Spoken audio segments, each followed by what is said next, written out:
Hello there, welcome back. Today I'm going to be talking about Article 13 as well as Article 11. This is taking the place of my normal Tuesday thing where we're talking about, films and favourite people, favourite directors, favourite films and things. And so I'm doing something slightly different this week, but it's still a kind of longer thing. It's not specific about one person or one film itself, it's much more general. The reason I'm talking about it is it's been coming up quite a lot recently. It's all about the European law that's going to change how they use copyright. Now the first thing I say is, because I live in the UK, this may or may not affect me. Brexit's coming up. We don't know what's going to happen there, but it's going to be a mess either way. Either we go in or we stay out. We'll probably go out, but it's probably going to be a mess. I mean, I don't see it staying in Europe, and I think if whatever happens, it's going to be a mess. So, who knows if the UK will adopt a version of this, or adopt a toned down version of this, or we'll just stay with what we were doing before. Who knows? It's all up in the air. So, but when it came out earlier in this year, they're talking about it, and I sent an email to my MSPs and things to ask them to vote against it, because I thought it needed some work done still. It didn't seem like it was all there yet.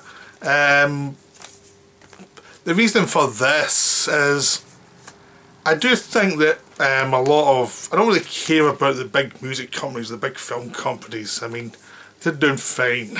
I mean, most of the big ones are doing fine. I do care about smaller film companies and smaller distributors who are probably getting ripped off by YouTube, as well as smaller independent singers, directors, writers. I think they should get some protection more than they're getting just now. But I think these are too genuine. They're going to be exploited by the big companies, and they'll end up messing around a lot of small time content creators on YouTube.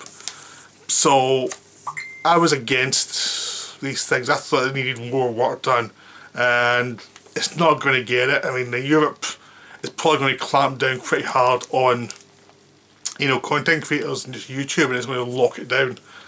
The thing was, I worked at a radio station for a while. I was the company secretary, so I had to deal with copyright and all the law stuff when we were getting set up. So I have done a little bit about this area, but it was audio, it wasn't video, and it was a very limited version of audio, which is just how can the radio station get the licenses to play music, because you need PPL, PP something else or some other one, PRS. And there's the licenses to broadcast, we had to pay for that. I had to arrange all that and talk to the people who ran it. You have to pay that every year, every 3 months or something, because you are using people's songs. So those artists should get paid because they created the songs in the first place. So this was a limited way of getting around the idea that radio stations play people's music and they're never going to be paid, and these people actually create the music. Even that thing's a compromise. I think most of the PRS and PPL stuff goes to maintaining the industry of PPL, PRS, rather than getting money to artists. And even that's like a bad compromise. I mean, I think radio stations should be paying something, even community stations should be paying something, because you are using the artist's music. You are using it, especially for independent artists. These are important. This is important to actually support them as they're growing. They don't get much money. I mean, that stuff's important. So for me, that is important to actually have something there. But even when it's in the British system, it's a compromise. I don't think we're getting much from that. Now, the Article 11 and Article 13, there's a very good all-time 10s. I saw a video they did yesterday, which are pretty good, summing up all the general what's coming in with this. if you want a general overview, that they did a good video, so I'd say go to their site and find it. Then you can read into other videos and you read newspapers all about what's going on and get detailed, make your own mind up, because I didn't make my own mind up in this. The problem, I'll start with Article 11. Article 11 is a links tax. Links, just linking news articles to a Facebook or YouTube, or using bits of the news that has been paid for and reported on by like a news organisation, and then some people comment on it online. If they're not doing the actual journalistic work, they're just commenting on it, they're not actually. So a lot of the newspapers are feeling a bit left out. They're thinking we're putting the money in to pay for the research, and these people are then using the work to comment on it and make money. So they think there should be a link tax. So they've actually like been pushing for this. I don't think that's going to work. It's really not going to work. The problem with it is people are going to comment anyway. All it means is now if there's a link tax, and if you use too much of someone's work to comment on it, it means with link tax you'll have to not the way around it is just not comment directly on their words. That's exactly what they said. You can just comment generally on it and you can probably still get around it. It'd actually be better for everyone if you actually are commenting directly on what they said, because that is criticism, that is social engagement. And I don't think you should be messing with that. You just have to accept, you know, that's the way people can be critical.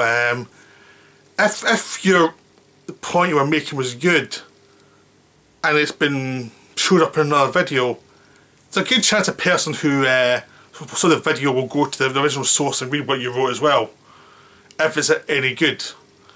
Now, if it's a really bad article, they might do the same just to see if it's as bad as it said, because the assumption is that any article that's quoted is good, and a lot of the articles are quoted in newspapers are quoted to be mocked because the journalist isn't as good as they think they are.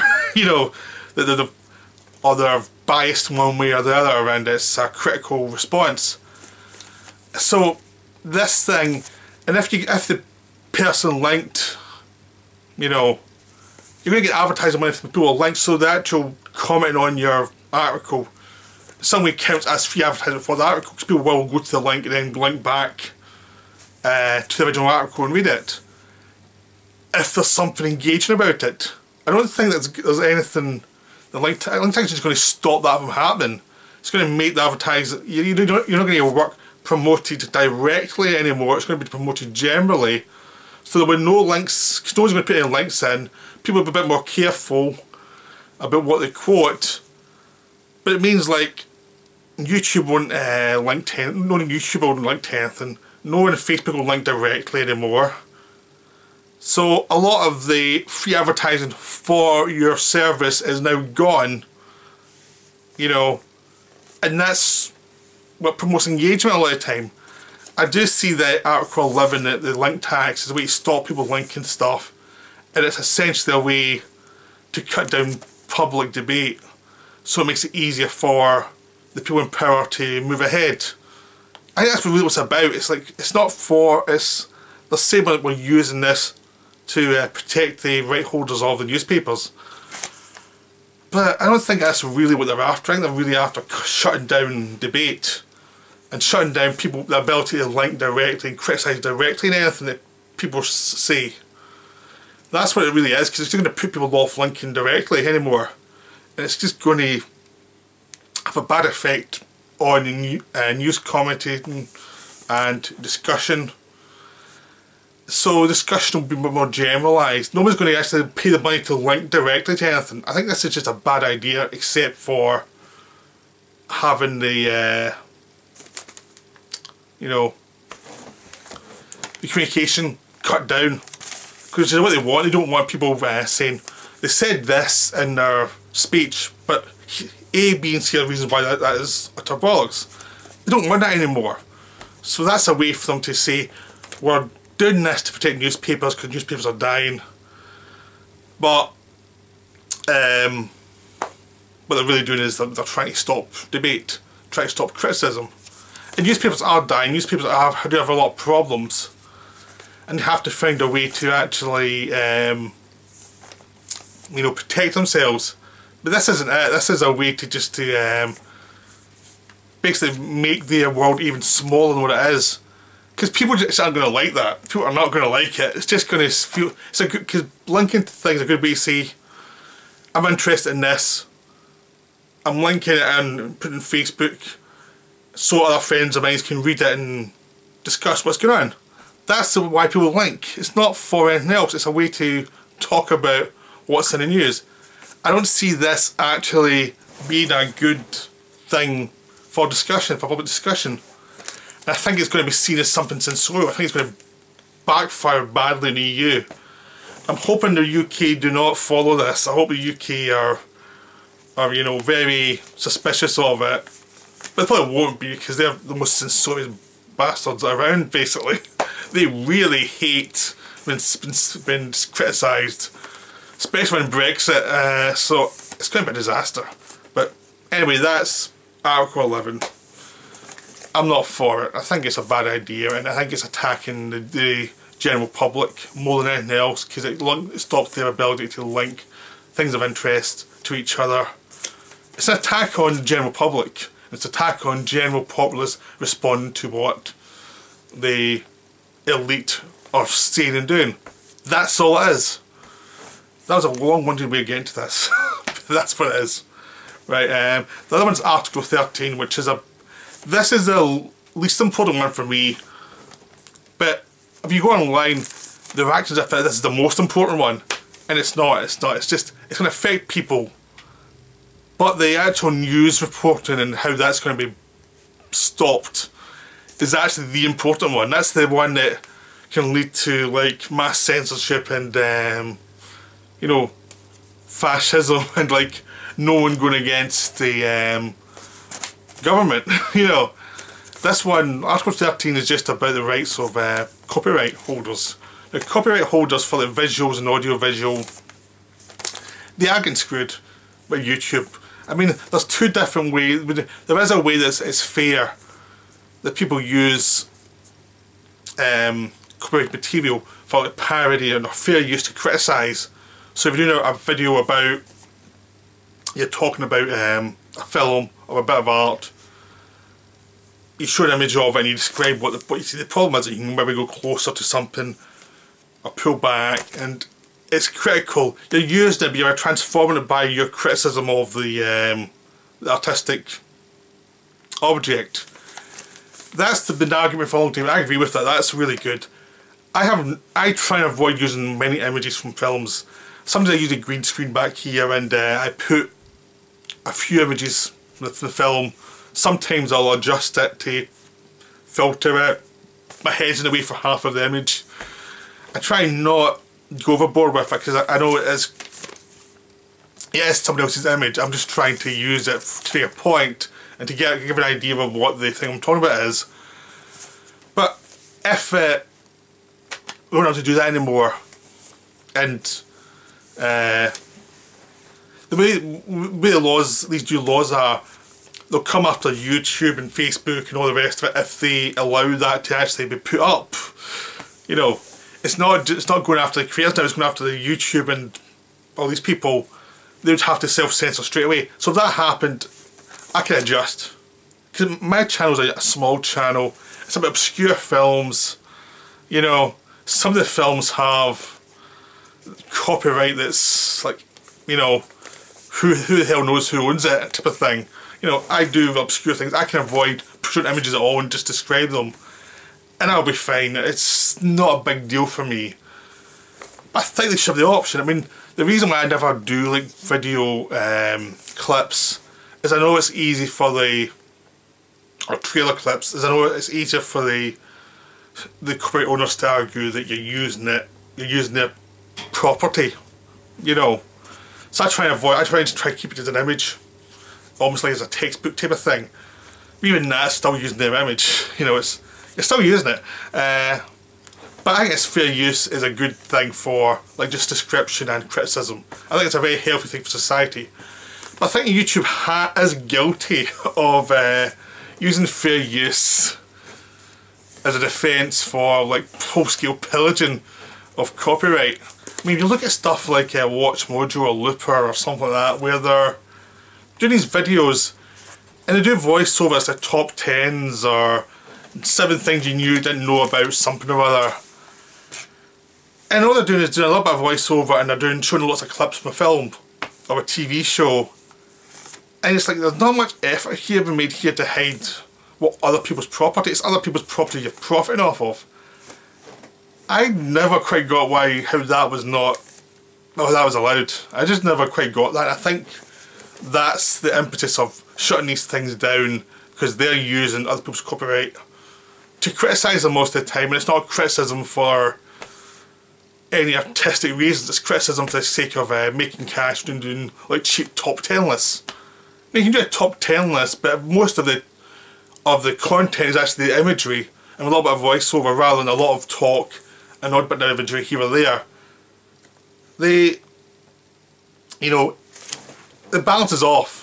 It should always be more of your work with the other stuff as the background is a thing that is what you're describing.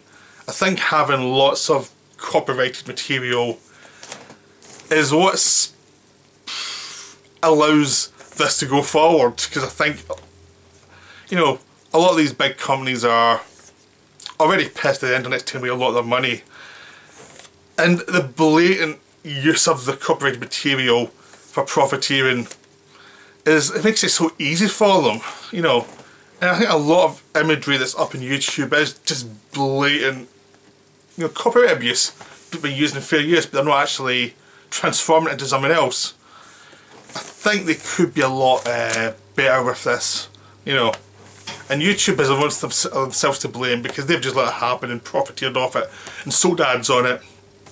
And that's the big thing for me, is that I don't monetize my channel. My channel wouldn't be monetized anyway because it's a small viewership.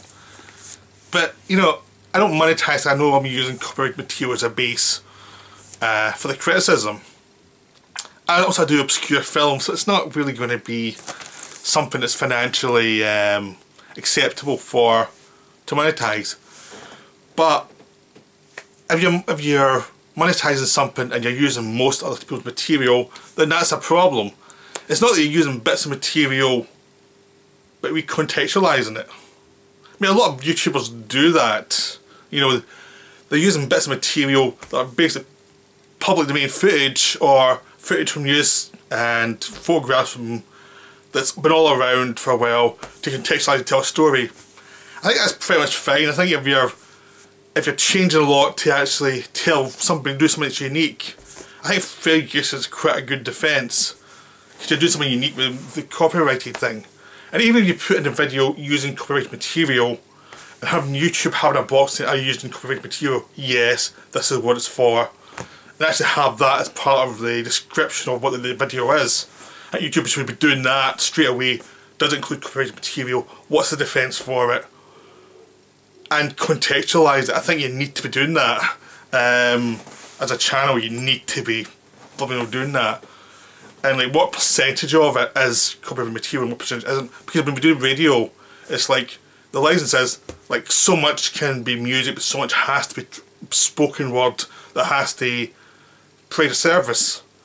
And I think that YouTube has to do the same thing. Like a certain percentage we can get away with is copyrighted, then we can go to the European Union and say, look, this is a percentage that's fair.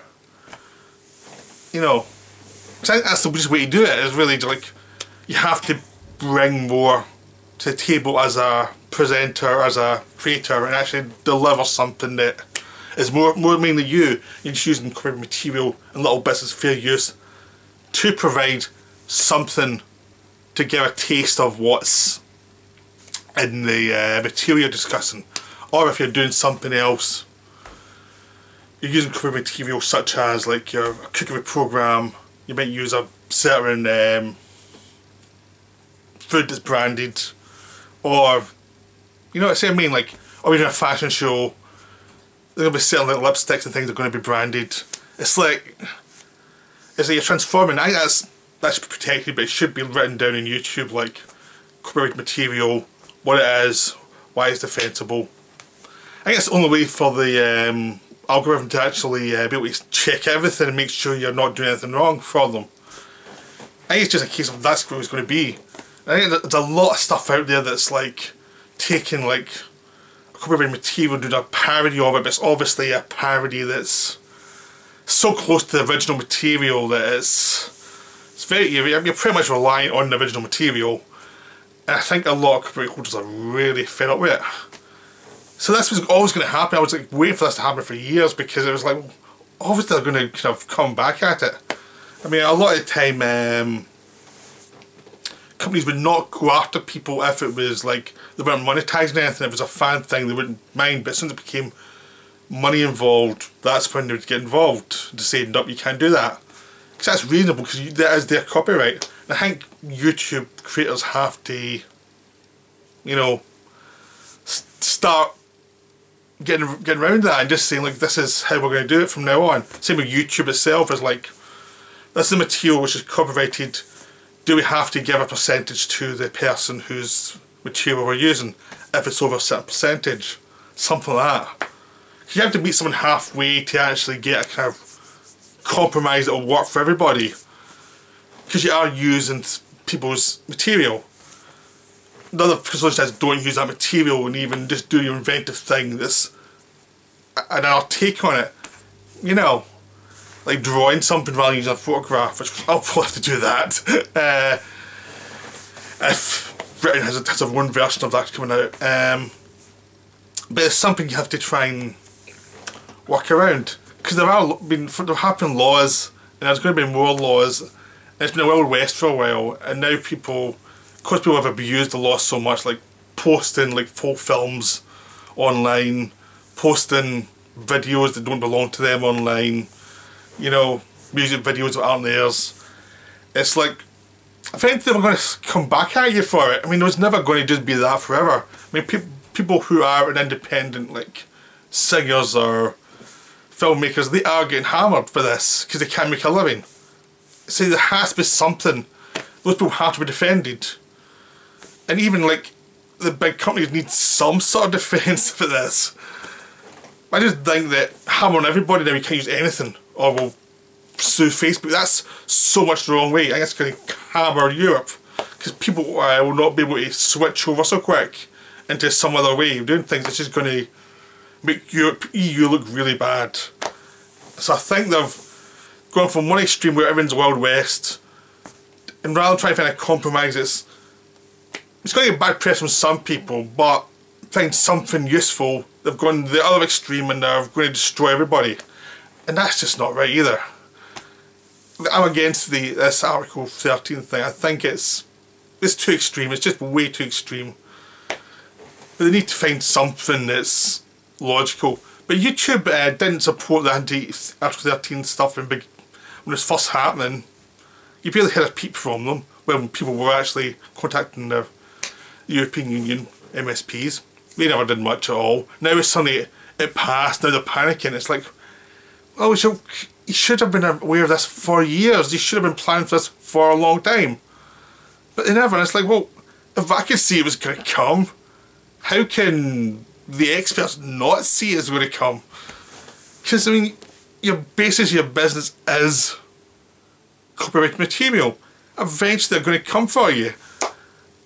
Eventually they're going to have enough people in politics who will listen to them to actually start passing some of that stuff. And if it works in Europe, which I don't think it will, I think they'll mess up in Europe, it can spread to other countries. Like, because EU is the test for this. If it works there, it'll go everywhere else.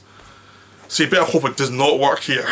You know, I think the good thing about EU can mess up anything. They are good at messing stuff up.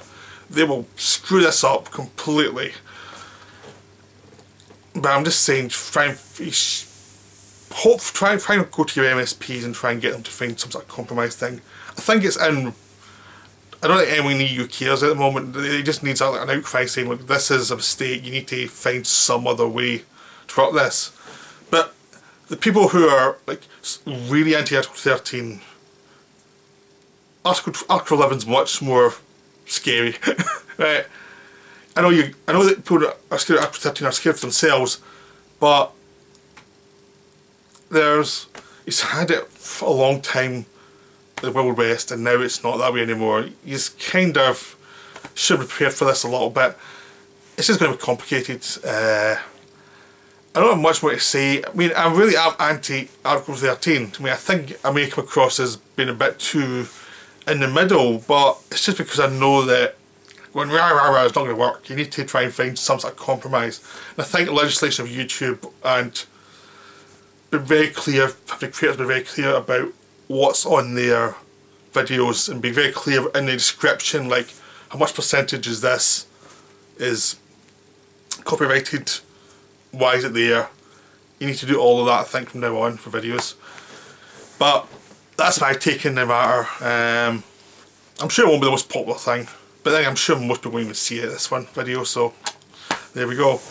Well, I hope you enjoyed this. I'll be back to making videos about great films and directors next week. I just thought this would be an interesting detour and to discuss something that is complicated. Okay, right, bye.